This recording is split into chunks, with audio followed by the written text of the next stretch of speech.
So what we're looking at here is a pretty good load of mountain red oak. And that's a bad thing, because mountain red oak is almost always junk. Big fat tree right here, you say, oh, there's a money tree. Look at defect, ring shake, bacterial infection of some sort, whatever. It's shaky in a circular pattern. There's mineral all over it. There's a hole right there. It's doty and rotten. That's unsound. Major defect. Can't make a tie log. Now this has been pushed over. See the crack going this way? That's from being pushed over. You can't complain because there's thousands per acre in land clearing and there's crap per acre in cutting timber. So anybody who thinks they're going to make money cutting timber with $1 million of equipment required is a fool when they could be a land clearer. You cannot get a stump out nearly as easy after it's been chainsaw cut. So yeah, cutting with a chainsaw saves a $10 stick of wood, but it costs you 25 minutes with a rented $2,500 a week machine, or $3,000 or $5,000 a week machine. Only a fool would not push trees over, but this is the cost. There's a crack right there. Defect. Here's one. Mineral in the center. Nice even growth rings, but there's some shake. It's doty in the middle. This one's clean, but it's a low grade log. It's covered in huge limbs. There's a big mineral defect, a rot spot. It's doty there. There's a hole. There's shake. Blue stain and more shake. This one's not too bad. The blue stain right there might be from metal, but it's, it's still a low grade log. Doty in the center. Doty in the center. Doty in the center. Doty, D-O-A-T-Y. That's a southern term for rot. Some doty old logs.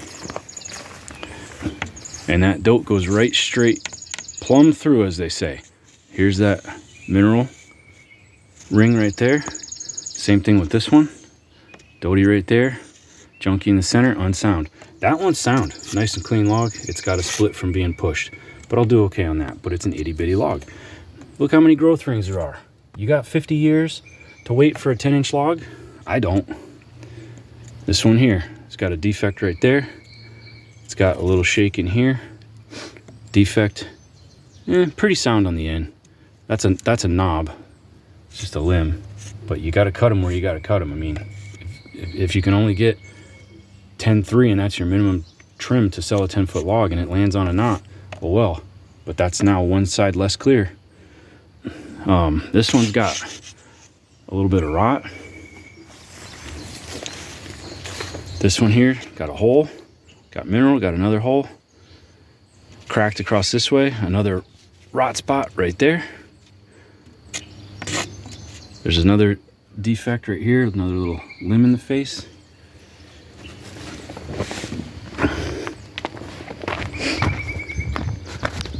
Unsound, won't make a tie. It's all punky. That one got a rot hole. Defect, defect, defect. A little bit of a seam right there. Blue stain from the saw. So there's your problem with growing red oaks in an area that's not growing good red oak. This whole truckload, I'm gonna guess, is gonna bring $350, $400. Split across two guys, the landowner and the harvester. You're telling me you're gonna, so if this brings 400, the landowner gets 200. He waited his whole life to get it, or he paid a premium for buying land with quote big timber.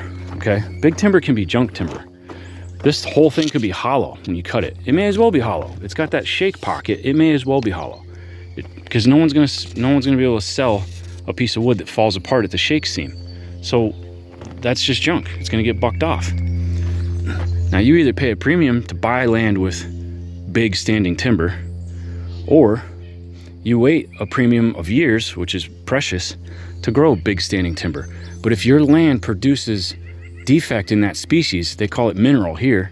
This, whatever the soil minerals are, red oak doesn't do well on it. We grow good white oak. We grow good poplar. Poplar grows fast, straight, and clean here, and it brings good money.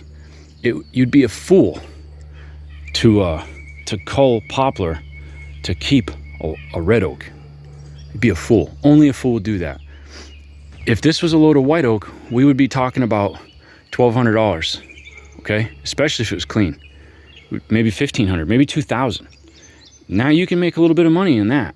But the landowner gets 200 from this, and the logger gets 200, and he's got to have at minimum $50,000 today of equipment, $5 diesel fuel, $20 to $25 an hour in labor, unspeakable money in insurance, wear and tear on the truck, massive insurance on a truck, $20,000 a year insurance policy.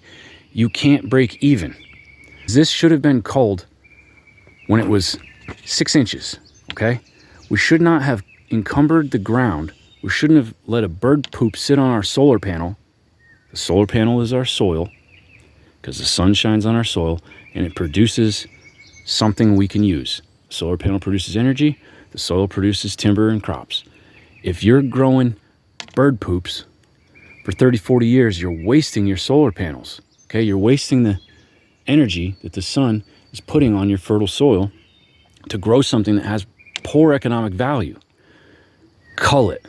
Let something better take its place. Do you guys fertilize your bull thistle? Do you fertilize pigweed in your pastures?